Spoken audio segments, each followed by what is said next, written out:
That tragic death of a former UGA student or a UGA alum nursing student down in Georgia. Augusta, that community there, mourning the loss of that nursing student. Her name is Laken Riley, who police say was killed by an illegal immigrant while out on a morning jog on UGA's campus. The governor of Georgia, Brian Kemp, he's pinning the blame on this, on the Biden administration's the failed border policies. Let us play this for the viewers, and then we'll get your response to that. Laken's death is a direct result of failed policies on the federal level and an unwillingness by this White House to secure the southern border.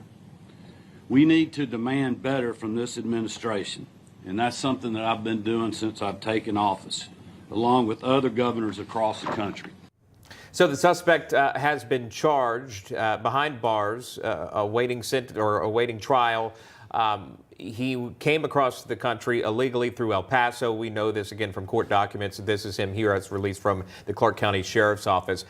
He's committed numerous crimes, continued not only to be let out back into the community, but again, not deported. Many point to Venezuela, which is where he's originally from, and the deportation rules there.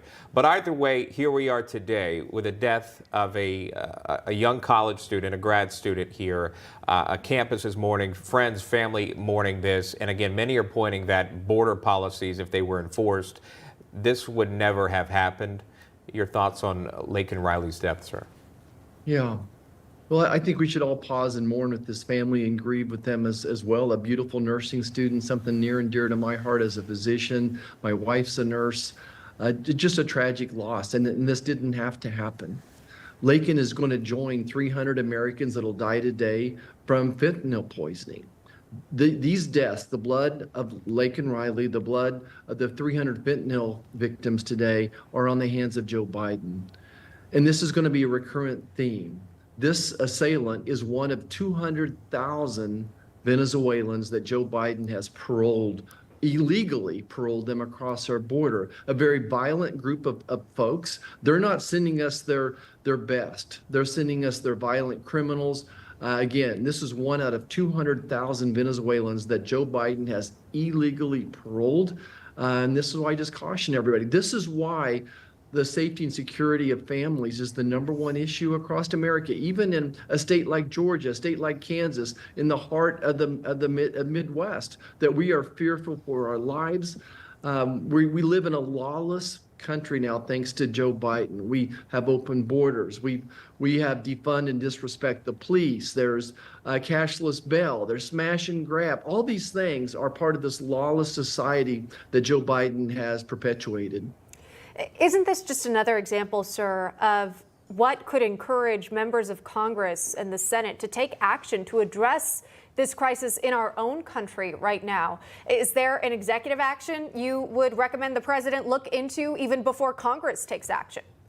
Yeah, this is very easy to fix. That the president could have fixed this yesterday. He just needs to undo what he's done. He did 90 executive orders to reverse President Trump's policy. Something as simple as changing the asylum rules, changing these parole rules would have a huge impact. And regardless of that, I want to compliment Speaker Mike Johnson going there in the White House to talk about keeping the government open, and he turned that into a conversation about secure borders. The leverage we have right now against Joe Biden and Chuck Schumer on this government shutdown is we want to secure the border. But Joe Biden's going to have an admission of guilt when he's down on the border this week, or else at a State of the Union message, he'll have an admission of guilt that he's going to implement policies to secure the border that he could have done all along.